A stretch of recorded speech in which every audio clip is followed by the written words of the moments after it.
ग्रियर हैं यूएस के trade representative. उन्होंने ये बोला है कि जो 25% टैरिफ भारत पे लगा है वो तो लग के रहेगा, at least in the near term ये लग के रहेगा।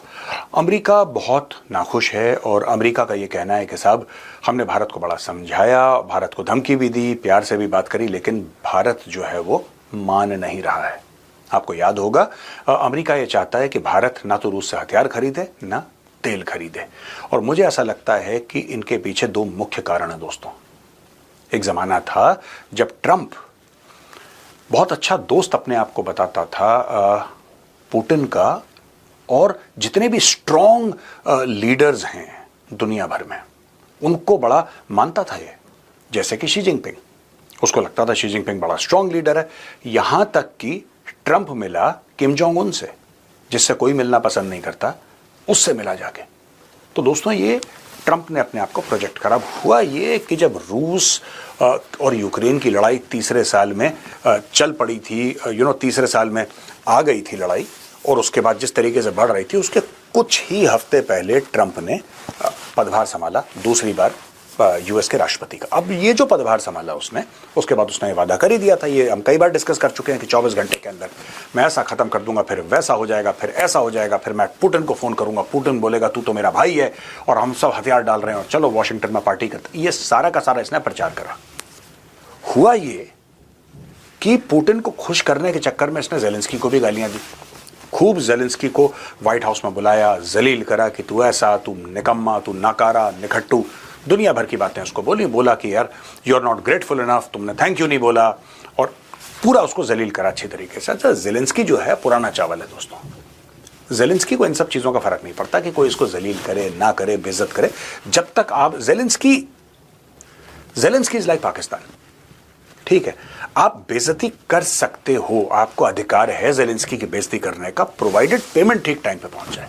जस्ट लाइक पाकिस्तान, आप पाकिस्तान की बेइज्जती करो, पाकिस्तान को जलील करो, पाकिस्तान को रुस्वा करो, पाकिस्तान को गाली दो, कुछ भी करो, अगर पेमेंट ठीक टाइम पे नहीं पहुंची तो पाकिस्तान जवाब देगा। लेकिन अगर डॉलर ठीक टाइम पे पहुंच गए then there is no problem. Zelensky is like that. अब हुआ ये कि सीज फायर के लिए आपको दो लोगों के बीच में, जिसको कहते हैं ना कि आपको अग्रीमेंट चाहिए होता है। ज़ेलेंस्की के हाँ मैं भी रोक रहा हूं, पुतिन के मैं, पुतिन ने रोकने का नाम नहीं लिया। शुरू में ज़ेलेंस्की बड़े कॉन्फिडेंस में था। ज़ेलेंस्की ने बोला कि मुझे तो ज़रूरत ही नहीं है, मुझे ज़रूरत ही नहीं है पुतिन की। आज की तारीख में ज़ेलेंस्की भी थोड़ा सा चौंक गया। उसको यह पता चल गया दोस्तों कि जो बाइडेन कम से कम जो बोलता था वो करता था, राइट।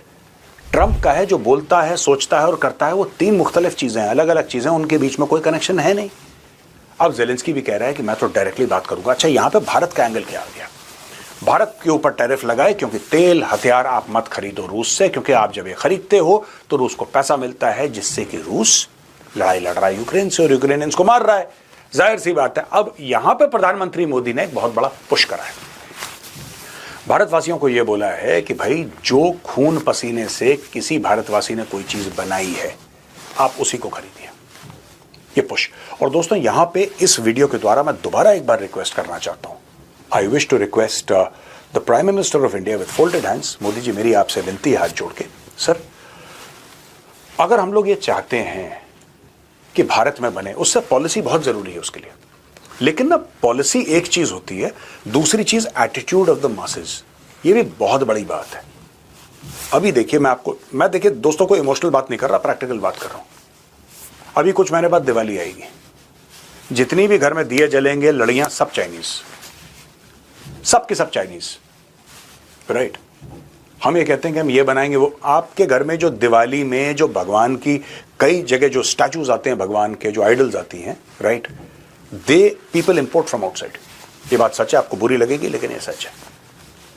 ऐसी बात नहीं कि हम लोग बहुत खूबसूरत मूर्तियां बनाते हैं और बहुत अच्छा भारत में काम होता है, लेकिन चाइना ने ये मार्केट भी अपना कैप्चर कर रखा है भारत में।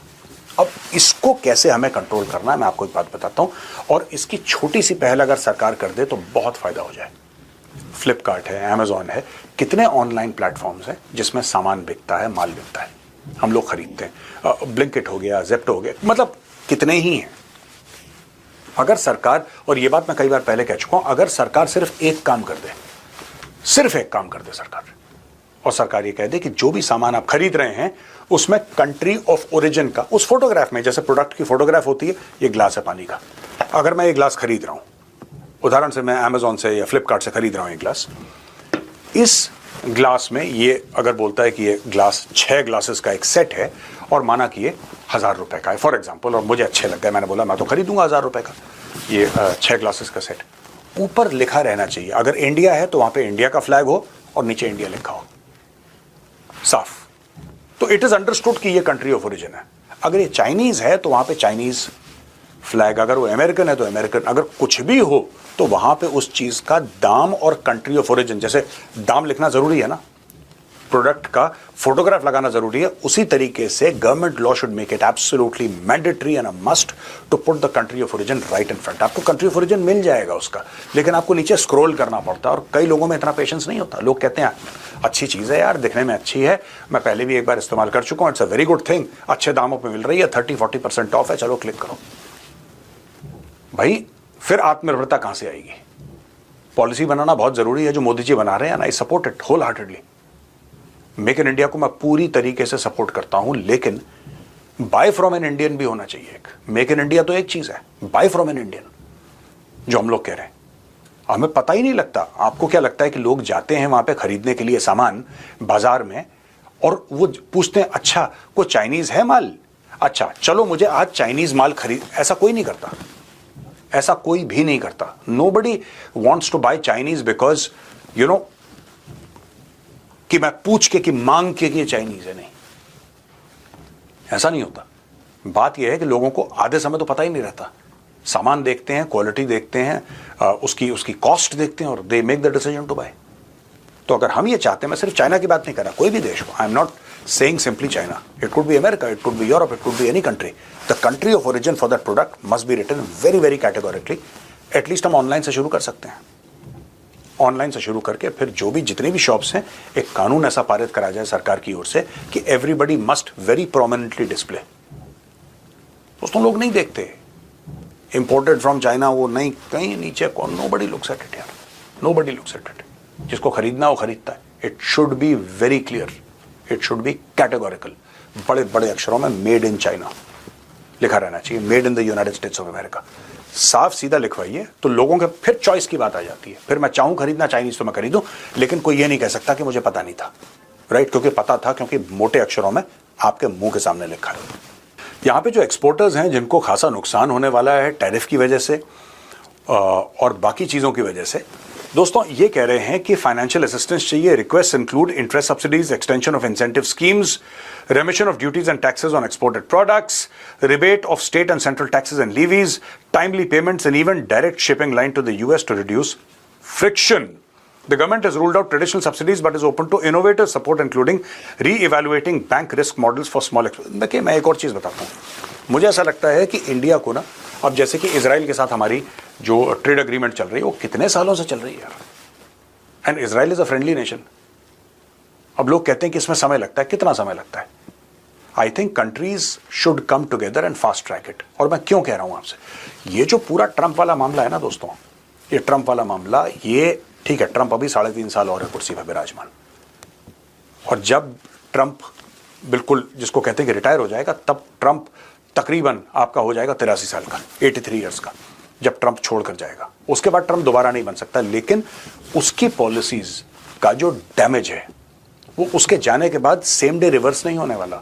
अगर किसी को गलतफहमी है कि साहब ट्रंप जो है 3-3.5 साल के बाद ट्रंप तो चला जाएगा, फिर उसके बाद हाँ ठीक है फेवरेबल पॉलिसीज आ सकती हैं, लेकिन वो अमेरिका की पॉलिसी है, वो अमेरिका की विम्स एंड फैंसीज हैं। क्या गारंटी है कि दूसरा वाला राष्ट्रपति ये ना कहे कि ठीक है यार ट्रंप की पॉलिसीज थी, जो झटके लगने थे दुनिया में ट्रंप के टेन्योर पर लग गए, लेकिन हमें इससे फायदा हो रहा है, हमारा इतना बड़ा मार्केट है, अगर आपको बेचना है बेचो, नहीं बेचना मत बेचो, हम तो इसी टैरिफ पे लगे। तो ट्रंप ने जब अपने फर्स्ट टर्म पे जो टैरिफ लगाए थे, बाइडेन ने उसको रोल बैक नहीं करा था। मैं आपको बता रहा हूं स्पेसिफिक टू चाइना, आपको साफ सीधी बात बता रहा हूं, जो ट्रंप ने टैरिफ लगाए थे, बाइडेन जब आया ट्रंप के बाद, तो बाइडेन ने उसको रोल बैक नहीं करा। तो कोई गारंटी नहीं है कि जो आज ट्रंप करके जाएगा, ट्रंप के बाद वाला राष्ट्रपति उसको रोल बैक कर देगा। There are no absolute guarantees. Be rest assured, जब तक आप फैलावा नहीं करेंगे, आपको साइन करना है, अफ्रीका भेजिए अपना सामान, आपको जहां भेजना है भेजिए सामान, पूरी दुनिया के साथ आप डील साइन करिए। You cannot depend upon the United states of America. इस चीज का ध्यान रखिएगा दोस्तों। आज की तारीख में ट्रंप कह रहा है कि नहीं तुम तेल मत खरीदो, कोई भरोसा नहीं है कल ट्रंप बोल दे कि 50% लगाता हूं, तब आप क्या करेंगे? हम लोग यही सबसे बड़ी गलती करते हैं ना ट्रंप के साथ डील करने में। हमें ऐसा लगता है कि इसने 25 बोल दिया तो उसका मतलब 25 है, चलो 25 पे प्लानिंग करते हैं। हमें ऐसा लगता है कि क्योंकि ट्रंप ने 25% बोल दिया है तो चलो 25 पे प्लानिंग करते हैं, इतना नुकसान होगा, इतना घाटा होगा। भाई 25 का कोई लॉजिक ही नहीं है। मैं आज जो द चाणक्य डायलॉग्स आएगा शाम को 5 बजे, उसमें मैं विस्तार से समझाने की कोशिश करूंगा इस आदमी की मानसिकता। 25 does not mean 25, it can mean 75।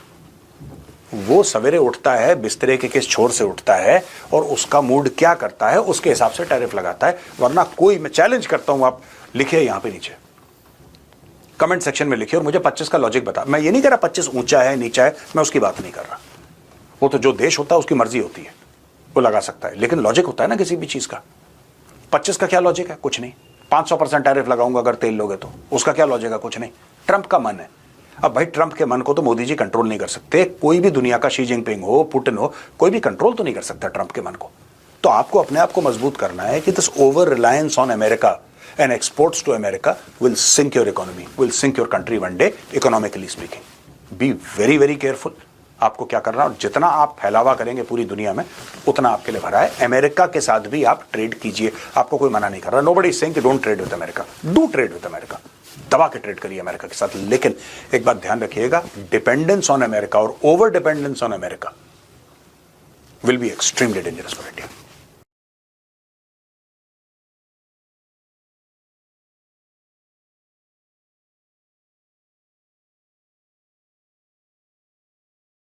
इसीलिए जो अखबार पहले छप के बिकते थे वो आजकल बिकने के बाद छप रहे हैं। टीवी चैनल्स हैं, इनकी क्या मजबूरी रहती है कि आपको चाह के भी सच नहीं दिखा पाती हैं। कई सारी इरेगुलरिटीज हुई थी, उसको लेके बीजेपी के अगेंस्ट में एक सीरीज चला दी थी। जब इलेक्शंस पास में आने वाले होते हैं तो जो न्यूज़ मीडिया है उसके दोनों हाथ घी और मुंह कढ़ाई में होते हैं। पार्टीज वगैरह होती हैं, इनके झंडे टोपी ये सब दिखाने के लिए अलग से पैसे मिलते हैं। पंजाब में तो ये केस और भी इंटरेस्टिंग हो गया क्योंकि जिस चैनल को सीएम के बेटे ओन करते थे उसी चैनल को पंजाब की जो गवर्नमेंट थी वो सरकारी एड भी देती थी। जितने भी डिफेमेशन के केस ये लोग करते हैं सब गुजरात के अंदर से करते हैं, क्योंकि पूरे इंडिया में गुजरात एक ऐसी जगह है, जैसे 2019 का इलेक्शन जब पास आने वाला था तब प्रिंट मीडिया को जो गवर्नमेंट एड से पैसे मिलते थे उसको डायरेक्ट 25% बढ़ा दिया था। और इस पूरे खेल में जो दिल्ली की आम आदमी पार्टी है वो सबसे एक कदम आगे है।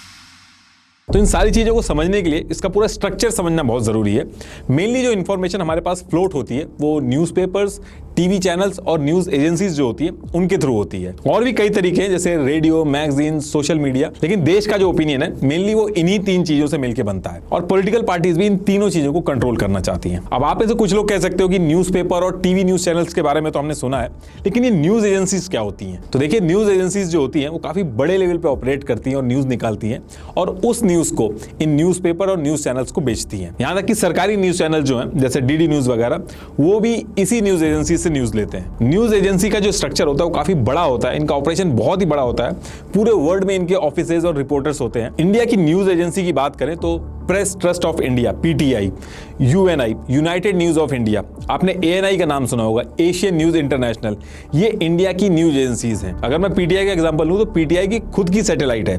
गवर्नमेंट से लेके the Hindu, NDTV, times of India, Indian express, ये सब पीटीआई के सब्सक्राइबर हैं। तो ये जो न्यूज़ एजेंसीज हैं ये न्यूज़ निकालती हैं और अपने सब्सक्राइबर्स को बेचती हैं। इनके जो सब्सक्राइबर्स हैं वो गवर्नमेंट से लेके बड़े बड़े न्यूज़पेपर और टीवी चैनल्स हैं। तो ये जो टीवी न्यूज़ चैनल होते हैं, न्यूज़पेपर होते हैं, ये अपने बजट के हिसाब से उतने रिपोर्टर्स रखते हैं और बाकी की जो न्यूज़ होती है वो डायरेक्ट न्यूज़ एजेंसी से खरीद लेते हैं। जैसे आप सुनते होंगे कि एजेंसी के हवाले से खबर आ रही है तो वो खबर इसी न्यूज़ एजेंसी की होती है। जैसे ये पेज द प्रिंट का है लेकिन साइड में लिखा है पीटीआई, मतलब कि ये न्यूज़ यहाँ से ली गई है। आप देखते होंगे एएनआई का जो माइक है वो हर न्यूज़ फुटेज में दिखता होगा, तो एएनआई फुटेज लेके टीवी न्यूज़ चैनल्स को बेच देता है। और अभी लास्ट 1 साल से पीटीआई जो है वो भी वीडियोस में आ गया तो वो भी फुटेज वगैरह देता है। तो अगर किसी को पूरे देश के ओपिनियन पे कंट्रोल करना है तो न्यूज़ एजेंसीज, न्यूज़पेपर और टीवी चैनल्स तीनों पे कंट्रोल करना होगा। ये तीनों अगर चालें तो लोगों को सरकार के सपोर्ट या फिर अपोज में खड़ा करने का दम रखती हैं, क्योंकि आम जनता जो होती है वो खुद थोड़ी लोकेशन पे जाके इंफॉर्मेशन कंफर्म करती है,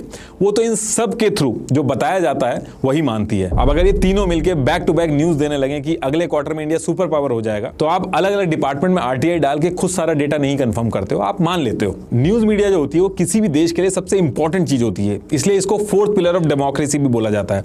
गवर्नमेंट का असली ऑपोजिशन जो होता है वो मीडिया ही होता है। दुनिया भर की गवर्नमेंट जब वॉर वगैरह पे जाती हैं तो सोल्जर से पहले न्यूज मीडिया को रेडी करती हैं, ताकि लोगों को समझाया जा सके कि ये वॉर करना कितना ज्यादा इंपॉर्टेंट है देश के लिए। अब देखिए, आगे बढ़ने से पहले मैं आपको बता दूं कि टाइम के साथ साथ न्यूज़पेपर्स की खबरों को लिखने में भी चेंजेस आए हैं। पहले जो न्यूज राइटर्स को घंटों लगते थे स्क्रिप्ट लिखने में, आज की डेट में एआई और चैट जीपीटी के थ्रू वो न्यूज चुटकियों में लिख लेते हैं। और अगर आपको भी जानना है कि एआई और चैट जीपीटी से ये सब कैसे किया जा सकता है, तो मैं आपको रिकमेंड करूंगा एक इंडियन स्टार्टअप जो आपको इसका मास्टर बना सकता है, वो भी फ्री में। ग्रोथ स्कूल की एक 3 आवर पेड वर्कशॉप है जो ग्रोथ स्कूल के फाउंडर वैभव सिसिंती कंडक्ट कर रहे हैं। वैसे तो ये पेड वर्कशॉप है, लेकिन हमारे चैनल के फर्स्ट 1000 व्यूअर्स जो इसमें रजिस्टर करेंगे उनके लिए वर्कशॉप बिल्कुल फ्री होगी। मैंने खुद वीडियो बनाते समय इस वर्कशॉप को अटेंड किया और मैंने प्रॉम्प्टिंग और एआई की कुछ ऐसी टेक्निक ग्रोथ स्कूल से सीखी जो सिर्फ 1% लोगों को ही पता होंगी, और आप भी ये चीज सीख सकते हैं। मैं इस वर्कशॉप को 5 आउट ऑफ 5 रेटिंग दूंगा। सो चाहे आप कोई भी वर्किंग प्रोफेशनल, फाउंडर, फ्रीलांसर या क्रिएटर हो, इस वर्कशॉप की लर्निंग के थ्रू आप अपनी जॉब, करियर या बिजनेस में आगे बढ़ सकते हो। तो जल्दी से रजिस्टर करें, registration link is in the description. तो टॉपिक पे वापस आते हैं। जब हमारा देश आजाद हुआ तो महात्मा गांधी जी ने इंडियन ओपिनियन नाम से एक अखबार चलाया था, नेहरू जी ने नेशनल हेराल्ड नाम से एक न्यूज़पेपर चलाया था, ताकि वो लोगों को असलियत समझा सकें कि वो जो गरीबी में जी रहे हैं, गुलामी में हैं, वो अपनी गलतियों की वजह से नहीं है बल्कि अंग्रेजों की गलतियों की वजह से। तभी सारे लोग एकजुट हो पाए। अगर आज की तरह उस टाइम पे अखबार ब्रिटिशर्स के हाथों बिक जाते तो बड़ी आसानी से सबको समझा दिया जाता कि ईस्ट इंडिया कंपनी देश के लिए कितनी बेनिफिशियल है। जब एक पॉलिटिकल पार्टी न्यूज मीडिया को कंट्रोल कर लेती है, तब वो लोगों को वो चीज भी डायरेक्टली समझा पाती है जो वो खुलेआम नहीं बोल सकती है। आप जो वोट देते हो किसी कैंडिडेट को, वो आप देते हो बेस्ड ऑन इन्फॉर्मेशन अवेलेबल उस कैंडिडेट के बारे में। अगर वो इन्फॉर्मेशन ही गलत हो तो आपको लग रहा है कि आप अपनी मर्जी से वोट दे रहे हो, लेकिन आपसे वोट डलवाया जा रहा है। तो अब डिस्कस करते हैं कि ये जो न्यूज़पेपर हैं, न्यूज एजेंसीज हैं, टीवी चैनल्स हैं, इनकी क्या मजबूरी रहती है कि आपको चाह के भी सच नहीं दिखा पाती हैं। तो पहले न्यूज़पेपर की बात करें तो टाइम्स ऑफ इंडिया जो है वो इंडिया का सबसे बड़ा न्यूज़पेपर है और पूरी दुनिया में सबसे ज्यादा बिकने वाला इंग्लिश न्यूज़पेपर है। टाइम्स ऑफ इंडिया का एक न्यूज़पेपर करीब 48 पेजेस का होता है जो 5 रुपए में बिकता है। इस 5 रुपए में से 40% यानी कि 2 रुपए डिस्ट्रीब्यूटर और ट्रांसपोर्ट का होता है, न्यूज़पेपर बॉय वगैरह जो होते हैं। इसके अलावा एक पेज को प्रिंट करने की कॉस्ट 25 पैसे के करीब लगती है, तो 48 पेजेस के हिसाब से 12 रुपए तो प्रिंटिंग के लग जाते हैं। तो अभी जो मैंने न्यूज एजेंसी के बारे में बताया था, तो उनसे न्यूज लेते हैं, उसकी कॉस्ट और स्टाफ की कॉस्ट जो होती है वो करीब 3 रुपए के करीब पड़ती है। तो टाइम्स ऑफ इंडिया जो न्यूज़पेपर 5 रुपए का बेचता है, अगर आप उसको कैलकुलेट करोगे टोटल, तो 2 रुपए डिस्ट्रीब्यूटर के, 12 रुपए प्रिंटिंग के और 3 रुपए जो है वो न्यूज एजेंसी और स्टाफ के, तो ये उसको 17 रुपए का पड़ता है। तो अब क्वेश्चन ये है कि ये जो बाकी का पैसा है ये क्या अपनी जेब से भरते हैं? तो देखिए ऐसा नहीं है, बाकी का जो पैसा बचता है वो एक न्यूज़पेपर को एडवर्टीजमेंट से पूरा करना होता है। तो मोटा मोटी ये समझाने का मतलब ये है कि न्यूज़पेपर जो है अगर उसको सर्वाइव करना है तो एडवर्टीजमेंट उसके लिए सब कुछ बन जाता है। अब आप ये भी कह सकते हो कि जो एडवर्टीजमेंट है इसको सब कुछ क्यों बनाना, 17 रुपए लगते हैं तो आप न्यूज़पेपर को 20 रुपए में बेच दो और अपना प्रॉफिट बना लो। तो देखिए ऐसा भी नहीं किया जा सकता। टाइम्स ऑफ इंडिया ने जनवरी 2022 से जून 2022 तक डेली 16 लाख न्यूज़पेपर घर घर में जाके भेजे हैं। तो अगर वो न्यूज़पेपर का दाम बढ़ा के इसको पूरा करने की कोशिश करेंगे तो उसका सर्कुलेशन कम हो जाएगा और उनको बुरी तरीके से नुकसान होगा। और जो एडवर्टाइजर्स आते हैं वो भी नहीं आएंगे। बस एक द हिंदू जो न्यूज़पेपर है वो 10 रुपए का बिकता है, और वो इसलिए बिकता है क्योंकि उसकी एक लॉयल ऑडियंस है और यूपीएससी वगैरह की जो प्रिपरेशन करते हैं वो भी इसको बहुत ज्यादा पढ़ते हैं। इसके बाद जितने भी न्यूज़पेपर हैं वो सारे कम में ही बिकते हैं। पहली चीज तो ये कि जब टाइम्स ऑफ इंडिया ही कम में बेच रहा है तो बाकी न्यूज़पेपर की भी मजबूरी हो जाती है उसको कम में बेचना, क्योंकि अगर ऐसा नहीं करेगा वो तो कोई और लेगा ही नहीं उसको। अब देखिए जो एडवर्टाइजर है जो पैसा देके अपना ऐड करवा रहा है न्यूज़पेपर के अंदर, वो उसी न्यूज़पेपर को प्रेफरेंस देता है जिस न्यूज़पेपर के ऑडियंस की परचेजिंग पावर ज्यादा होती है। तो ऐसा माना जाता है कि जो इंग्लिश बोलते हैं और पढ़ते हैं उनकी परचेजिंग पावर ज्यादा होती है, तो इंग्लिश न्यूज़पेपर के ऐड जो होते हैं वो ज्यादा महंगे होते हैं। और क्योंकि एडवर्टाइजर्स का फोकस जो है वो उन न्यूज़पेपर्स पे होता है जिनकी ऑडियंस की परचेजिंग पावर ज़्यादा होती है। तो हिंदी न्यूज़पेपर हो या फिर इंग्लिश न्यूज़पेपर हो, जो प्रिविलेज ऑडियंस है, जो न्यूज़पेपर खरीद के पढ़ सकती है, उसी ऑडियंस के हिसाब से न्यूज़ सर्व करता है। और वैसे भी ये जो 5 रुपए का जो न्यूज़पेपर है, भले ही कम लगे, लेकिन एक गरीब मजदूर, किसान और पिछड़े इलाकों के लोगों के लिए ये 5 रुपए भी बहुत महंगे होते हैं। तो ऐसे केस में जो न्यूज़पेपर है ये एक प्रोडक्ट बन जाता है जिसकी ऑडियंस गरीब लोग नहीं है, बल्कि प्रिविलेज लोग हैं जो न्यूज़पेपर खरीद सकते हैं। इसलिए न्यूज़पेपर के अंदर जो न्यूज़ होती हैं, जैसे कि Bollywood, sports, celebrity gossip, business leaders, ये सारी न्यूज़ जो होती हैं प्रिविलेज रीडर्स के लिए ही होती है। और देश का जो काफ़ी बड़ा गरीब तबका है वो पूरी तरीके से कट जाता है न्यूज़पेपर की खबरों से। मुंबई, दिल्ली, बैंगलोर में 1 घंटे भी अगर बारिश हो जाए उस पर घंटों कवरेज चलती है, लेकिन छोटे छोटे गाँव अगर पूरी तरीके से भी पानी में डूब जाए तो कोई नहीं पूछता है। टाइम्स ऑफ इंडिया देश का सबसे बड़ा न्यूज़पेपर होने के बाद भी उसका 2018 का जो रेवेन्यू है वो 10,000 करोड़ था और उसका जो प्रॉफिट था वो 681 करोड़ था। और ये जो प्रॉफिट मैं आपको बता रहा हूँ देश के इतने बड़े न्यूज़पेपर के हिसाब से काफी कम है। इंडिया के सबसे बड़े न्यूज़पेपर से ज्यादा तो एक बल्ब बनाने वाली कंपनी कमा लेती है। और ये एक बहुत ही डेंजरस सिचुएशन है, क्योंकि जो न्यूज़पेपर कंपनी देश के एक बड़े तबके का ओपिनियन बना रही है और उसके बाद भी प्रॉफिट नहीं बना पा रही है, तो ऐसे केस में उसको कंट्रोल करना छोटे मोटे पॉलिटिशियन और बिजनेस के लिए भी बहुत आसान हो जाता है। अब आप ये भी कह सकते हो कि ये तो प्योर बिजनेस है, तो इसमें पॉलिटिकल पार्टीज और गवर्नमेंट के इशारों पे ये लोग क्यों नाचते हैं। तो थोड़ा सा वेट करिए, अभी आपको समझाता हूं मैं। अब देखिए, न्यूज़पेपर तो फिर भी काफी हद तक कमा लेता है, लेकिन टीवी न्यूज चैनल जो है उनका तो इनसे भी बुरा हाल है। आपका जो टीवी सर्विस प्रोवाइडर है उसकी वेबसाइट पे जाइएगा और न्यूज चैनल के जो मंथली सब्सक्रिप्शन है उसके रेट चेक करिएगा। आधे से ज्यादा न्यूज चैनल जो है वो तो फ्री में चल रहे हैं, और जो बाकी हैं वो 1 से 2 रुपए मंथली लेते हैं। और ये मैं दिन का नहीं बता रहा हूँ, मंथली लेते हैं 1 से 2 रुपए। वहीं स्पोर्ट्स और एंटरटेनमेंट चैनल जो हैं वो 10 रुपए से 25 रुपए तक लेते हैं। अगर मैं व्यूअरशिप की बात करूं तो ये देखिए, ये वीकली डेटा है।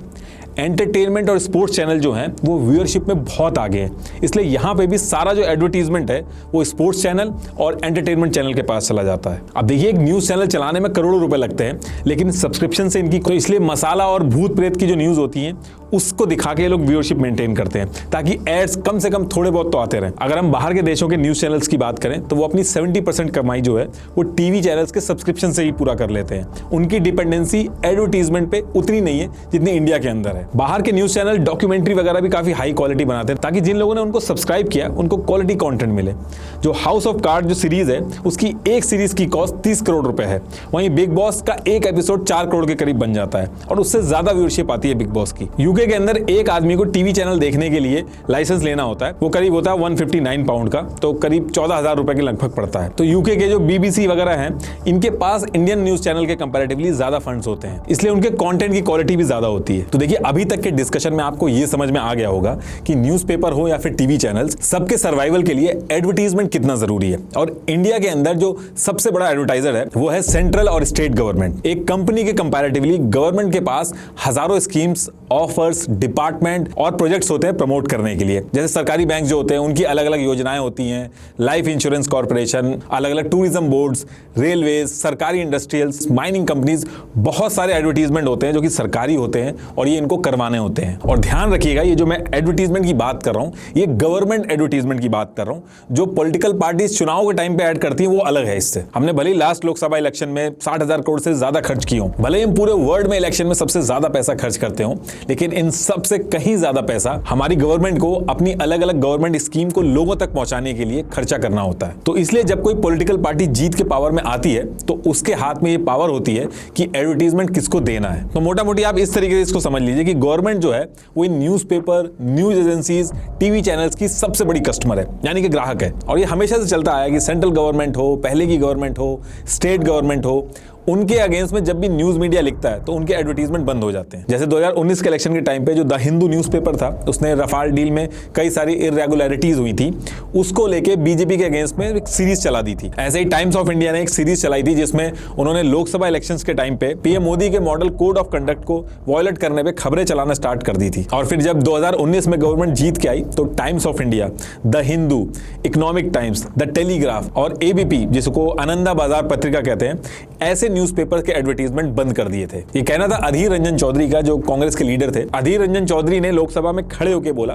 कि बीजेपी गवर्नमेंट ये जानबूझ के कर रही है, और ये भी बोला कि बीजेपी ने डीएवीपी जो डिपार्टमेंट है उसको बोल के एडवर्टाइजमेंट बंद करा दिया, क्योंकि इन्होंने बीजेपी के खिलाफ नेगेटिव रिपोर्टिंग करी थी। और उन्होंने ये भी कहा कि इसके बाद टाइम्स ऑफ इंडिया के एमडी विनीत जैन को मल्टीपल चक्कर लगाने पड़े पीओ में, तब जाके दोबारा से एडवर्टाइजमेंट मिला उन्हें। अब कांग्रेस के लीडर बीजेपी को तो बोल रहे थे, लेकिन जब वो खुद पावर में थे तो वो खुद भी यही कर रहे थे। कांग्रेस ने 2014 के इलेक्शन से 3 साल पहले 2048 करोड़ खर्च किए थे। इसमें से 1318 करोड़ प्रिंट मीडिया पे और 729 करोड़ टीवी पे खर्च किए थे। और जो कांग्रेस का भारत निर्माण कैंपेन था, उस पर भी कांग्रेस ने 2010 से 2014 के बीच में 421 करोड़ खर्च किए थे। और ज्यादातर एड्स उनको ही मिले थे जो कांग्रेस गवर्नमेंट के अगेंस्ट में खुल के नहीं बात करते थे, थोड़े सॉफ्ट रहते थे कांग्रेस के लिए। आम आदमी पार्टी का भी वही हाल है। पंजाब के अंदर अजीत समाचार सबसे ज्यादा पढ़े जाने वाला अखबारों में से एक है। जब आम आदमी पार्टी ने पंजाब में अपने मैनिफेस्टो में लिखे हुए वादे पूरे नहीं किए, तो उन अधूरे वादों की रिपोर्ट अजीत समाचार के एग्जीक्यूटिव एडिटर सतनाम सिंह मानक ने अपने न्यूज़पेपर में छापनी शुरू कर दी। तो जब उन्होंने ये सब स्टार्ट किया, तो अभी यही 2023 के स्टार्टिंग में आम आदमी पार्टी ने ये जो न्यूज़पेपर है अजीत समाचार, इसके पहले डिस्प्ले ऐड बंद करवा दिए, फिर जो टेंडर वाले एड्स थे उनको बंद करवा दिया, और जो गवर्नमेंट के प्रेस नोटिस वगैरह आते थे जो सबको मिलते थे वो भी बंद करवा दिए। अब अजीत समाचार जो न्यूज़पेपर है उसको फाइनेंस मैनेज करने में बहुत दिक्कत आ रही है, और आज की डेट तक इनके ऐड दोबारा से नहीं चालू किए गए हैं। आम आदमी पार्टी ने सेम यही चीज पंजाबी ट्रिब्यून के साथ भी की थी, लेकिन वो जल्दी समझ में आ गया उनको, तो उनके ऐड जो थे वो शुरू कर दिए गए थे। लेकिन अजीत समाचार के एग्जीक्यूटिव एडिटर सतनाम सिंह जो है वो खुलेआम कह रहे हैं कि आम आदमी पार्टी के जिन मुद्दों पर हम रिपोर्ट कर रहे हैं उसको इनडायरेक्टली करने के लिए मना किया गया, और अगर हम ये करते रहेंगे तो हमें ऐड कभी नहीं मिलेंगे। ऐसे ही उत्तर प्रदेश का एग्जांपल लें तो अप्रैल 2020 और मार्च 2021 में एक साल के अंदर 160.31 करोड़ सिर्फ टीवी ऐड पे खर्च किए गए।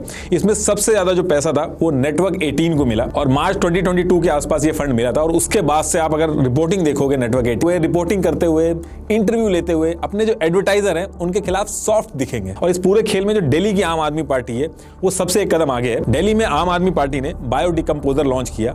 इसको इंप्लीमेंट करने में 2020 से 2022 तक जो टोटल खर्चा आया था वो 68 लाख रुपीस आया था, और इन्होंने इस प्रोजेक्ट के एडवर्टाइजमेंट में 23 करोड़ रुपए लगा दिए। अब देखिए जो गवर्नमेंट की स्कीम्स होती हैं इनके एड्स तो मिलते ही हैं न्यूज मीडिया को। इसके साथ साथ directorate of audio visual publicity DAVP जो सेंट्रल गवर्नमेंट चलाती है, और इंफॉर्मेशन पब्लिक रिलेशन डिपार्टमेंट जो स्टेट गवर्नमेंट चलाती है, इसके थ्रू भी गवर्नमेंट चाहे तो पैसा दे सकती है। जैसे 2018 में इंडिया में पब्लिक एडवर्टाइजिंग के नाम पे 7.8 बिलियन यूरो गवर्नमेंट ने खर्च किए। तो यही सारे रीजन है कि एक न्यूज मीडिया हो या न्यूज एजेंसी हो, न्यूज़पेपर हो, ये पूरी तरीके से इन एड्स पे डिपेंडेंट हो गए हैं। और इसीलिए जो अखबार पहले छप के बिकते थे वो आजकल बिकने के बाद छप रहे हैं। और यही नहीं, जब इलेक्शन पास में आने वाले होते हैं तो सारे न्यूज मीडिया वाले सही से रिपोर्टिंग करें। इसके लिए गवर्नमेंट एड्स के जो पैसे होते हैं उनको बढ़ा देती है। जैसे कंपनी के अंदर ईयरली अप्रेजल होता है बेस्ड ऑन परफॉर्मेंस, तो इलेक्शन टू इलेक्शन इनके भी अप्रेजल होते हैं डिपेंड ऑन कि किस तरीके का वो फेवर कर रहे हैं। जैसे 2019 का इलेक्शन जब पास आने वाला था तब प्रिंट मीडिया को जो गवर्नमेंट एड से पैसे मिलते थे उसको डायरेक्ट 25% बढ़ा दिया था, और उसके कुछ दिन बाद प्राइवेट टीवी चैनल जो थे उनके एडवर्टाइजिंग राइट जो थे उसको 11% बढ़ा दिया था। और एक्सपर्ट्स ये भी कह रहे हैं कि 2024 का जो इलेक्शन आने वाला है इससे पहले जो न्यूज एजेंसीज हैं, न्यूज चैनल्स हैं, इनके जो रेट्स हैं वो फिर से बढ़ाए जाएंगे। और ये जो मैं अभी आपको बता रहा हूँ ये तो गवर्नमेंट एड्स की बात कर रहा हूं मैं। जब इलेक्शंस पास में आने वाले होते हैं तो जो न्यूज मीडिया है उसके दोनों हाथ घी और मुंह कढ़ाई में होते हैं। ये जो अलग अलग इंडिविजुअल पार्टीज वगैरह होती हैं, इनके झंडे टोपी ये सब दिखाने के लिए अलग से पैसे मिलते हैं। Broadcast audience research council BARC, इसका एक डेटा है जिसमें कांग्रेस और बीजेपी एड्स पर पैसे खर्च करने में टॉप 10 में है, और बीजेपी कांग्रेस से भी आगे है। बीजेपी ने 12 नवंबर 2018 से 16 नवंबर 2018 तक 22,099 टाइम्स टीवी पे ऐड चलाए, जो पूरे इंडिया का जो सेकंड लार्जेस्ट एडवर्टाइजर है उससे भी डबल था। ये चार्ट भी देख लीजिए लैंग्वेज वाइज टीवी चैनल्स को कैसे पैसे बांटे जाते हैं। शुरू में मैंने न्यूज एजेंसीज के बारे में बात किया था जो इतनी पावरफुल होती है कि इनके खुद के सैटेलाइट्स वगैरह होते हैं।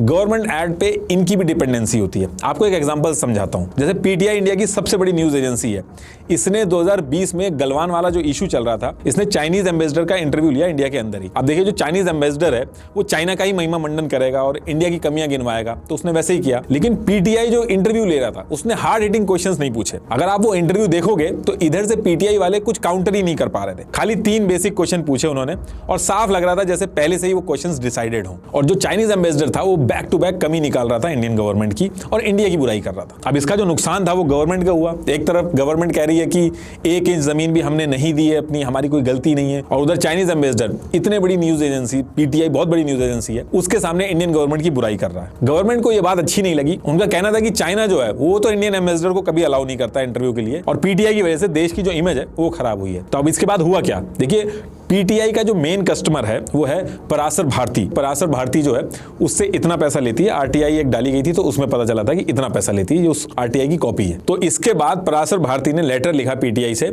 और कहा कि जो आप कर रहे हो इसके बाद हमें अपने रिलेशन जो है वो रीइवैल्यूएट करने होंगे। और इस इंसिडेंट के बाद आप अगर देखोगे तो जो बाकी की न्यूज एजेंसीज हैं जैसे एएनआई वगैरह है, इनको इंपॉर्टेंस ज्यादा मिलने लगी। सारे मिनिस्टर्स के जो इंटरव्यू हैं वो एएनआई पे मिलने लगे। तो इस तरह से गवर्नमेंट इनको हैंडल करती है। देखिए न्यूज चैनल्स को सर्वाइव करने के लिए काफी कुछ करना होता है। और मान लीजिए आप पढ़ाई करके एक न्यूज चैनल को ज्वाइन करते हैं और कहते हैं कि हम सच्चाई का आईना दिखाएंगे, हम ये सब रिपोर्टिंग नहीं करेंगे, तो दूसरे ही दिन आपको हटा के किसी और को जगह दे दी जाएगी। और बाकी कहीं भी अगर आप जॉब करेंगे तो बाकी न्यूज चैनल के साथ भी तो वही है, तो आपका जो करियर है वही दाव पे लग जाएगा। और जो न्यूज चैनल रूलिंग गवर्नमेंट के अगेंस्ट में ज्यादा रहते हैं तो प्राइवेट कंपनीज जो हैं वो भी बचती हैं उनको ऐड देने के लिए, ताकि जो रूलिंग गवर्नमेंट है उससे उनकी बात ना खराब हो जाए। अच्छा, ये जो एडवर्टीजमेंट का पूरा गेम है इसमें कभी कभी ऐसा भी होता है कि गवर्नमेंट को उल्टा चूना भी लग जाता है। ये जो अलग अलग पार्टियों के कार्यकर्ता वगैरह होते हैं जो अपनी प्रोफाइलों में समाज सेवक वगैरह लिख के घूमते हैं, तो ऐसा भी केस हुआ है कि कुछ सिचुएशन में कार्यकर्ता अपनी पार्टियों को भी धोखा दे देते हैं पैसा बनाने के लिए। 2015 में directorate of advertising and visual publicity DAVP ने एक ऐसे ही रैंडम इंक्वायरी की कि जो गवर्नमेंट पैसा देके ऐड करवा रही है ये किसको किसको जा रहा है उसको चेक करने की कोशिश की। उन्होंने लाइन से एडवर्टाइजिंग लिस्ट जो थी उस पर नंबर मिलाना चालू किया, तो कोई नंबर तो लॉन्ड्री शॉप का निकला, कोई कॉल सेंटर का निकला। एक्चुअल में न्यूज़पेपर जो थे वो एग्जिस्ट ही नहीं करते थे, लेकिन गवर्नमेंट से ऐड के पैसे लेके ये जो समाज सेवक थे ये समाज भक्षक का काम कर रहे थे। अब देखिए होता क्या है कि अगर ऐड के पैसे से भी कुछ न्यूज एजेंसीज या न्यूज़पेपर कंट्रोल में नहीं होते हैं तो फिर गवर्नमेंट यूज करती है SLAP स्लैप स्ट्रैटेजी, यानी कि strategic law suits against public participation. इस स्ट्रैटेजी के थ्रू जो जर्नलिस्ट या फिर न्यूज एजेंसीज इन बड़े बड़े लोगों के खिलाफ या पॉलिटिशियंस के खिलाफ लिखते हैं या फिर उनकी बात नहीं सुनते हैं, उनके खिलाफ back to back case file किए जाते हैं डिफेमेशन के। और ये जो केस किए जाते हैं इनका मकसद जीतना या हारना नहीं होता है, बल्कि परेशान करना होता है कि इतना हरास कर दो कि वो लिखना ही छोड़ दें। अब मान लो कि दिल्ली के अंदर कोई जर्नलिस्ट है और वो गवर्नमेंट के अगेंस्ट में या फिर बड़े बड़े बिजनेसमैन है उनके अगेंस्ट में लिख रहा है, तो उसको एक जगह से नहीं बल्कि मल्टीपल जगह से उसके खिलाफ डिफेमेशन किया जाता है। जैसे चंडीगढ़, असम, अलग अलग जगह से उसको ऊपर डिफेमेशन केस किया जाएगा। एक एग्जाम्पल समझाता हूं कि मैं कहना क्या चाह रहा हूं। अगर आपको याद हो तो एक IIPM करके एक इंस्टीट्यूट था जो हर जगह उसके ऐड चलते थे, जिसको अरिंदम चौधरी चलाते थे। तो इस इंस्टीट्यूट में एक दिक्कत थी कि ये इंस्टीट्यूट ना तो UGC यूनिवर्सिटी ग्रांट्स कमीशन ना तो इससे एफिलिएटेड था और ना ही AICTE all India council for technical education ना ही इससे एफिलिएटेड था। लेकिन उसके बाद भी ये बच्चों से मोटा पैसा लेके डिग्री वगैरह दे रहा था। लाखों बच्चों का फ्यूचर इस पे दांव पे लगा था। तो 2005 में आउटलुक ने कहा कि IIPM अनएथिकल एडवर्टाइजिंग प्रैक्टिस कर रहा है, स्टूडेंट्स का जो फ्यूचर है वो दिक्कत में आ सकता है। और फिर इसके बाद IIPM ने इसी स्लैप स्ट्रेटेजी का यूज किया। IIPM ने आउटलुक के खिलाफ डिफेमेशन केस किया, फिर कैरावन मैगजीन है उसके ऊपर डिफेमेशन केस किया, उसके बाद करियर 360 उसके ऊपर, उसके जो पब्लिशर थे महेश्वर पेरी उसके ऊपर केस किया। और जब ये केस करते थे मल्टीपल केस करते थे, खुद एज अ कंपनी भी केस करते थे और इनकी कंपनी के अंदर जो एम्प्लॉइज थे उनको भी पैसे देके उनसे भी केस करवाते थे। और जहां का जर्नलिस्ट होता था वहां से दूर केस किए जाते थे। मान लो दिल्ली का है तो उसके ऊपर जो केस हो गए वो चंडीगढ़, आसाम, अलग अलग जगह से होगी, ताकि जो जर्नलिस्ट है उसको पहले तो लॉयर ढूंढने में दिक्कत आए, फिर फाइनेंशियल बर्डन उसका बढ़ जाए। जहां वो एक लॉयर कर सकता था उसको मल्टीपल लॉयर करने पड़ेंगे। इस तरीके से हरास करना चालू किया। तो मोटा मोटी ऐसे समझिए कि एक जर्नलिस्ट या न्यूज एजेंसी की कॉस्ट इतनी बढ़ा दो कि वो आपके बारे में लिखना ही बंद कर दे। और यही सेम चीज IIPM के साथ भी हुई। इसने इतने केस बैक टू बैक करे और इतने सारे लोगों पे करे कि एक टाइम ऐसा आ गया था कि कोई भी न्यूज एजेंसी इतना कुछ देखने के बाद भी लिख ही नहीं पा रही थी इनके खिलाफ। और आगे चल के ये लोग केस जीते भी, लेकिन उसका कोई फायदा नहीं हुआ, क्योंकि उतने टाइम तक ये लोग हरास हो चुके थे और जो खबरें थी वो बाहर आना बंद हो गई थी। और यही सेम स्ट्रेटेजीज बड़ी कंपनीज जो होती हैं, पॉलिटिकल पार्टीज होती हैं, गवर्नमेंट होती हैं, ये न्यूज मीडिया और जर्नलिस्ट के खिलाफ यूज करती है अगर वो उनके कंट्रोल से बाहर हो जाते हैं। जैसे अनिल अंबानी के खिलाफ बहुत सारी न्यूज आ रही थी, तो 2018 जनवरी के बाद फाइनेंशियल टाइम्स, ब्लूमबर्ग और इंडियन पब्लिकेशन जैसे the Economic Times, the Financial Express, the Week, the Tribune, NDTV, इन सब के ऊपर बैक टू बैक केस किए जब तक लिखना बंद नहीं किया इन्होंने।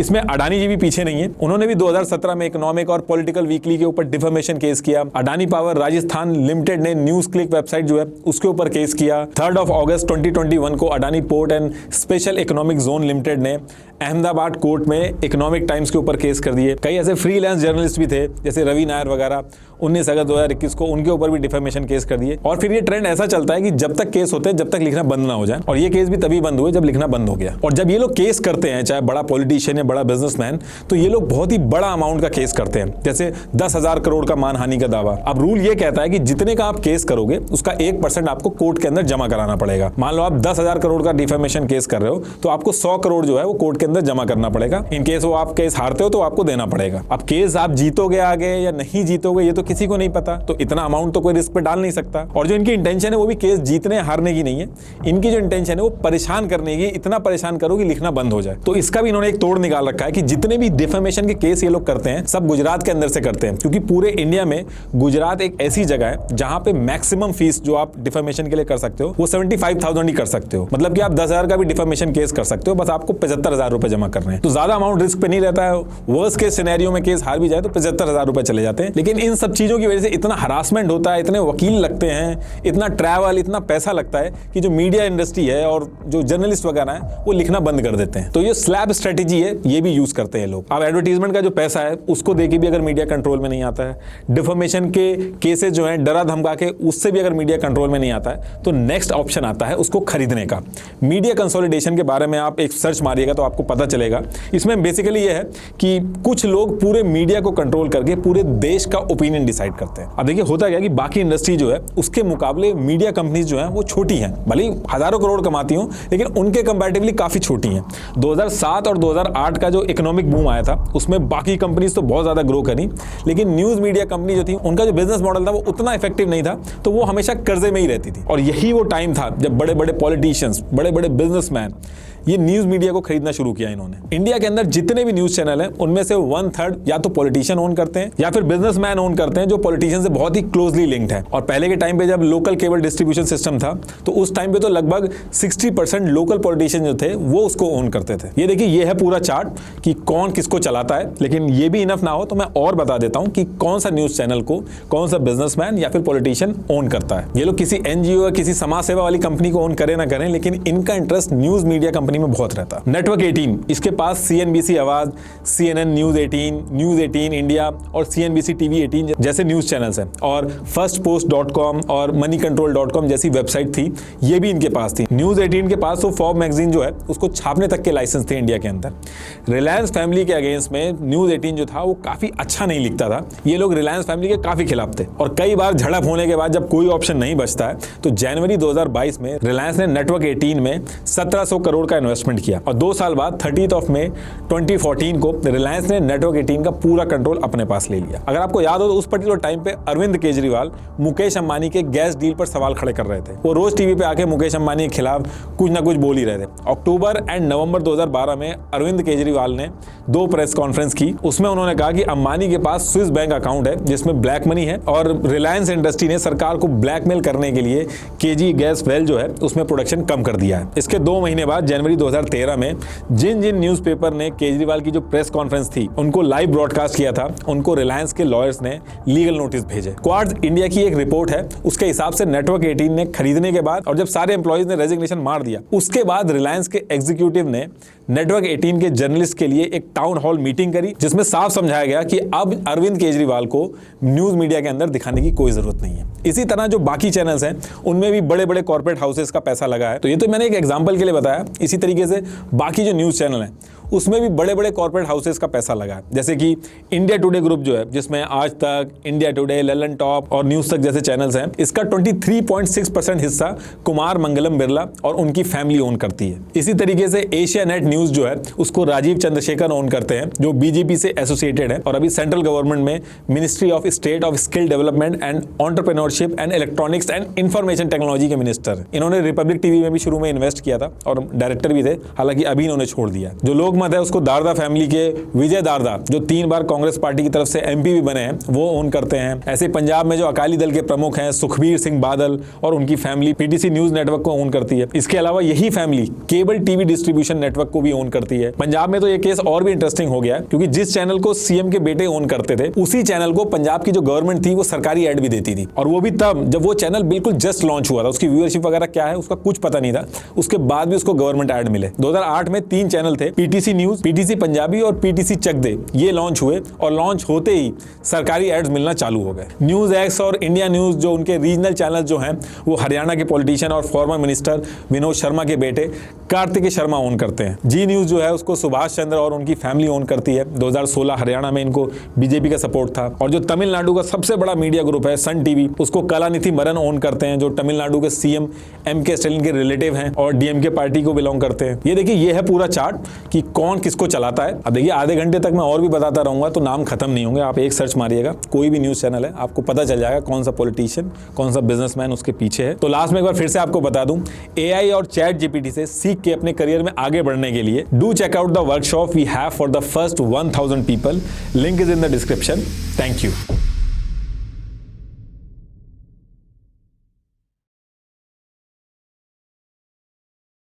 पॉलिटिकल पार्टीज पैसा देके इन पोलिंग एजेंसीज को खरीद रही हैं। इस स्टिंग ऑपरेशन में सी वोटर के एमडी यशवंत देशमुख कह रहे हैं, किसी भी नेता का भाषण उठा के देख लो, एलपीजी सिलेंडर की जो बात थी वो हर भाषण में। कुछ मीडिया वाले तो न्यूज रूम में बैठ के ही एग्जिट पोल के रिजल्ट्स बना देते हैं कि क्या फालतू में पैसा खराब करना। चाहे किसी के पास रजिस्ट्रेशन हो या ना हो, कुछ पता हो या ना हो, हर कोई सोशल मीडिया पे सिफोलॉजिस्ट बना बैठा है। आपको लगेगा कि आप अपनी मर्जी से जाके वोट दे रहे हो, लेकिन एक्चुअल में एक प्लान तरीके से सिलेक्टिव इंफॉर्मेशन देके आपसे वोट डलवाया जाता है। इन मैनिपुलेटेड एग्जिट पोल्स और सोशल मीडिया के फेक नैरेटिव की वजह से न जाने कितने लोगों के घर बर्बाद हुए हैं।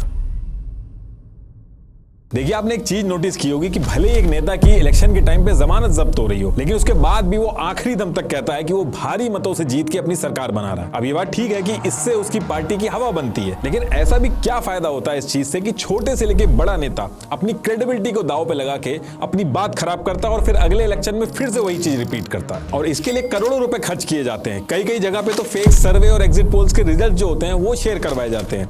तो ये सब करने के पीछे एक्चुअल लॉजिक क्या होता है, और ये जो एग्जिट पोल, ओपिनियन पोल्स होते हैं,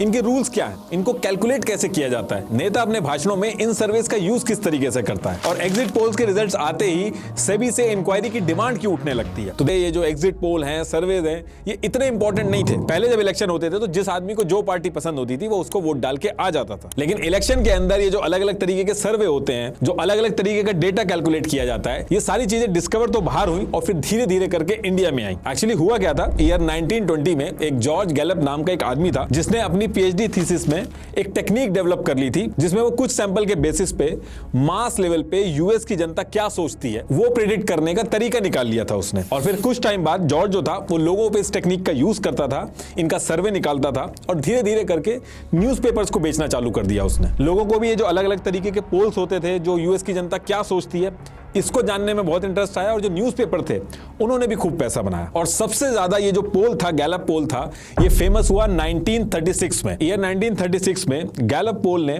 अपने मेथड का यूज करके ये प्रिडिक्ट किया कि इलेक्शन में लोग फ्रैंकलिन डी रोजवेल्ट को ज्यादा पसंद कर रहे हैं और वही यूएस के प्रेसिडेंट बनेंगे। और जब इसके बाद रिजल्ट आए तो ये बात सच हो गई और फिर यहीं से ये गैलप पोल बहुत फेमस हो गया। और फिर धीरे धीरे करके बाकी कंट्रीज में भी जो इलेक्शंस होते थे वहां पे अलग अलग तरीके के इसी मेथड को यूज करके पोल होने लगे। सबसे ज्यादा एडवांस तरीकों का यूज करके जो पोल किया वो यूके ने अपने इलेक्शन में किया। और ऐसे करके जब दुनिया भर में ये इलेक्शंस बहुत फेमस हुए तो ईयर 1979 में इंडिया में भी इसकी एंट्री हुई। तो इस टाइम पे एनडीटीवी वाले प्रणय रॉय और अशोक लहरी ने, दो मार्केट रिसर्चर्स थे, डोराब सुपारीवाला और केएमएस टीटू आलूवालिया, इनको बुला के इंडिया में भी ओपिनियन पोल के जो सर्वे होते हैं उनको स्टार्ट करवा दिया। इन्होंने लोकसभा के इलेक्शन के पोल्स बना के इंडिया टुडे की मैगजीन में पब्लिश करे और जब ये polls election by election India के अंदर भी सही होने लगे तो ये जो कॉन्सेप्ट था ये इंडिया के अंदर भी फेमस हो गया। लेकिन इस पर्टिकुलर टाइम तक, यानी कि ईयर 1979 तक, ओपिनियन पोल जो होते थे वही चलते थे, एग्जिट पोल की एंट्री नहीं हुई थी। इलेक्शन के टाइम पे एग्जिट पोल का जो कॉन्सेप्ट था उसकी एंट्री ईयर 1980 में हुई थी। तो देखिए, ओपिनियन पोल जो होते हैं वो इलेक्शन होने से पहले होते हैं, जिसमें सिंपली लोगों के ओपिनियन लिए जाते हैं कि क्या लग रहा है उनको कि कौन जीत सकता है या फिर वो किन मुद्दों पे वोट कर रहे हैं। जैसे इस बार अभी 2024 वाले इलेक्शन में 19 अप्रैल को इलेक्शन होने थे, तो इलेक्शन कमीशन ने 16 अप्रैल तक की डेडलाइन रख दी थी कि इस डेट से पहले जो भी ओपिनियन पोल पब्लिश करने हैं वो कर सकता है, उसके बाद नहीं कर सकता। अब ये सारे रूल बताऊंगा मैं आपको भी। तो इस बार ये जो 2024 के जो ओपिनियन पोल आए थे वो ये आए थे। और वहीं एग्जिट पोल की बात करें तो वो थोड़ा अलग होता है ओपिनियन पोल से। वो इलेक्शन होने के बाद जब वोटर वोट दे के आ रहा होता है तब होते हैं, तब वोटर से पूछा जाता है कि वो किसके सपोर्ट में है या फिर वो किन मुद्दों पे वोट कर रहे हैं। जैसे इस बार की बात करें तो 1 जून की शाम को एग्जिट पोल के जो रिजल्ट थे वो ब्रॉडकास्ट होना चालू हो गए थे। तो ईयर 1980 आते आते ओपिनियन पोल और एग्जिट पोल इंडिया के अंदर एंट्री मार चुके थे और लोग इनको सीरियसली भी लेने लगे थे। और सबसे ज्यादा एग्जिट पोल के रिजल्ट का हल्ला हुआ था वो हुआ था ईयर 1984 में, जब इनकी प्रेडिक्शन एकदम एक्यूरेट हुई थी। कांग्रेस को जीत मिली। तो एग्जिट पोल और ओपिनियन पोल को चलाने वालों की और उनका सर्वे करने वालों की डिमांड भी बहुत ज्यादा बढ़ गई। इंडिया के अंदर सेफोलॉजिस्ट नाम का एक प्रोफेशन भी स्टार्ट हो गया जिसका काम था इन सर्वेस के थ्रू इलेक्शन के अंदर प्रेडिक्शन करना। और ये जो सर्वे कराने वाली जो पोलिंग एजेंसीज थी, इन्होंने भी अपनी टेक्निक को टाइम के साथ साथ एडवांस किया। सिर्फ एक ही तरीके की सैंपलिंग पे इन्होंने भरोसा नहीं किया, जैसे क्लस्टर सैंपलिंग। ये इतने मेथड यूज होने लगे सर्वे के लिए और आज की डेट में तो ये पोलिंग एजेंसीज AI डैशबोर्ड का भी यूज करती हैं। अब देखिए जो अलग अलग तरीके के पोल्स थे, फेमस तो बहुत हो गए थे, मीडिया हाउसेस को भी बहुत TRP मिल रही थी इसकी वजह से। लेकिन धीरे धीरे इसकी वजह से इंडिया का जो इलेक्शन सिस्टम था वो इफेक्ट होने लगा। वोटर्स जो थे वो इन्फ्लुएंस होने लगे और इन पे अलग अलग तरीके के एलिगेशंस लगने लगे। कई कई जगह पे ऐसी भी सिचुएशन हो गई थी कि जो पोल्स प्रिडिक्ट कर देते थे उसी के हिसाब से रिजल्ट जो था उस पर फर्क पड़ जाता था। ये डे बाय डे बहुत ज्यादा बढ़ने लगा था। और इसके साथ साथ पैरेलली एक चीज और स्टार्ट हो गई थी इंडिया में, ये जितनी भी पॉलिटिकल पार्टीज थी ये खुद का सर्वे कराने लगी थी। मतलब कि ओपिनियन पोल, एग्जिट पोल, ये पोलिंग एजेंसीज तो करा ही रही थी और इसके साथ साथ एक चीज और शुरू हो गई थी कि जो पॉलिटिकल पार्टीज थी इन्होंने सर्वे करवाने के लिए खुद की अलग से और एडवांस पोलिंग एजेंसीज बना के पोलिंग करवानी शुरू कर दी थी, ताकि उनको पता चल सके कि वो कहां पे हार रहे हैं, कहां जीत रहे हैं, कौन सी कास्ट उनको पसंद कर रही है, कौन सी नहीं कर रही है। और फिर इसी के बेसिस पे पॉलिटिकल पार्टीज अपनी स्ट्रेटेजी बनाती थी। और ये चीज आज की डेट में भी होती है, पॉलिटिकल पार्टीज खुद का अलग से सर्वे कराती हैं और फिर स्ट्रेटेजी डिसाइड करती है। एक एग्जांपल से बताता हूं, जैसे 2017 के यूपी के इलेक्शन में Axis My India, C voter जैसी एजेंसीज को टास्क दिया गया था कि सर्वे करके वो ये पता करें कि लोग किस योजना या फिर मुद्दों को इंपॉर्टेंस दे रही हैं। तो जब इन्होंने सर्वे किया तो इस रिपोर्ट में आया कि लोग प्रधानमंत्री उज्जवल योजना के तहत जो फ्री में LPG कनेक्शन दिए जा रहे हैं और सब्सिडीज दी जा रही हैं, ये बहुत ज्यादा पसंद कर रहे हैं। किसी भी नेता का भाषण उठा के देख लो, नेता अपने भाषणों में कोई भी चीज ऐसी हवा में नहीं बोल देता है। हर चीज कैलकुलेटेड होती है, डेटा से बैक्ड होती है और जो मिस इन्फॉर्मेशन भी फैलाई जाती है वो भी इन्हीं डेटा के ऊपर बेस्ड होती है और जानबूझ के फैलाई जाती है। इन पोलिंग एजेंसीज डेटा और टेक्नोलॉजी का यूज करके इलेक्शन के टाइम पे नेताओं को आपके बारे में आपसे ज्यादा पता होता है और भाषणों में किस कास्ट और रिलीजन को क्या बोल के इंप्रेस करना है, ये सारी चीजें डेटा और सर्वे से निकाल के नेता आपके सामने परोस देता है। आपको लगेगा कि आप अपनी मर्जी से जाके वोट दे रहे हो, लेकिन एक्चुअल में एक प्लान तरीके से सिलेक्टिव इंफॉर्मेशन देके आपसे वोट डलवाया जाता है। तो देखिए, जैसे कि मैं बता रहा था अभी कि उस टाइम पे भी जब ये पोल्स होते थे तो इनको लेके बहुत आवाजें उठने लगी थी, क्योंकि इंडिया के अंदर इलेक्शन जो थे वो फेजेस में होते थे और इन पोल्स और रिपोर्ट्स के आने के बाद जो बाकी के फेजेस होते थे उन पे बहुत इंपैक्ट पड़ता था। तो फिर इन प्री इलेक्शन पोल्स को लेके कई सारी पॉलिटिकल पार्टीज ने आवाज उठाई कि वोटर इन्फ्लुएंस हो रहा है, इसे बंद होना चाहिए। और सबसे ज्यादा oppose in pre election polls का ईयर 1996 के इंसिडेंट के बाद हुआ, जिसके बाद इलेक्शन कमीशन को प्री इलेक्शन पोल्स के लिए रूल्स बनाने पड़े। एक्चुअली हुआ क्या था कि ईयर 1996 में पोलिंग एजेंसीज ने प्रेडिक्ट किया कि इस बार हंग पार्लियामेंट फॉर्म होगी। हंग पार्लियामेंट मतलब कि कोई भी पार्टी जो है वो सरकार नहीं बना पाएगी, और जैसा इन पोल्स ने प्रेडिक्ट किया था एग्जैक्टली वैसा ही हुआ। अब इस इंसिडेंट के बाद पॉलिटिकल पार्टी जो थी इन प्री इलेक्शन पोलिंग के मॉडल को लेकर अपोज करने लगी कि ये बहुत बड़ा डिसएडवांटेज है, जनता इन प्री इलेक्शन पोल्स के हिसाब से चल रही है। कई पॉलिटिकल पार्टीज के ऊपर तो ये भी एलिगेशन लगे कि ये पॉलिटिकल पार्टीज पैसा देके इन पोलिंग एजेंसीज को खरीद रही हैं और अपनी हवा बनवा रही है, जिससे बहुत नुकसान हो रहा है और ये तो एक लोकतंत्र की हत्या है। तो ये जो पोलिंग एजेंसीज थी इनका एक पूरी तरीके से बिजनेस बन चुका था। हालांकि आज की डेट में इन एग्जिट पोल और ओपिनियन पोल को लेके रूल्स बने हुए हैं, लेकिन आज की डेट में भी एलिगेशन लगते हैं कि इनको मैनिपुलेट किया जाता है। SY कुरैशी ने ऑन रिकॉर्ड बोला है कि ये जो पोलिंग एजेंसीज हैं ये बड़े आराम से 2 रिपोर्ट देने के लिए राजी हो जाती हैं। एक तो ओरिजिनल देती हैं जो एक्चुअल डेटा सर्वे का आया होता है, दूसरी गलत रिपोर्ट जो पैसा देके जैसी रिपोर्ट बनवाना चाहे वैसी बना के वो दे देंगी। 2014 के इलेक्शन के टाइम पे न्यूज एक्सप्रेस के 7 रिपोर्टर्स ने एक स्टिंग ऑपरेशन किया। ये पॉलिटिकल पार्टीज के ऑफिशियल्स बनके 11 प्री इलेक्शन अमेरिकन पोल कंपनीज के पास गए और उनसे बोला कि आप जो पोल पब्लिश करोगे उसमें हमारी पार्टी को जीतता हुआ दिखा दो, भले जो भी रिजल्ट आ रहा हो आपका, उससे हमें मतलब नहीं है, हमारी पार्टी को जीतता हुआ दिखा दो। तो इसमें दो एजेंसीज तो ऐसी थी जिन्होंने साफ मना कर दिया, एक AC निल्सन और दूसरी CSDS लोकनीति। इन दो एजेंसीज ने, ये जो रिपोर्टर्स थे जो ये फेक पॉलिटिकल पार्टी के रिप्रेजेंटेटिव बन के आए थे, इनसे बात तक करने को मना कर दिया। एक एजेंसी थी सी वोटर्स और उसके साथ साथ कुछ 11 छोटी पोलिंग एजेंसीज थी, उनके पास गए और उनका स्टिंग ऑपरेशन किया। इस स्टिंग ऑपरेशन में सी वोटर के MD यशवंत देशमुख कह रहे हैं कि थोड़ी बहुत ट्वीकिंग तो हो सकती है, लेकिन पूरा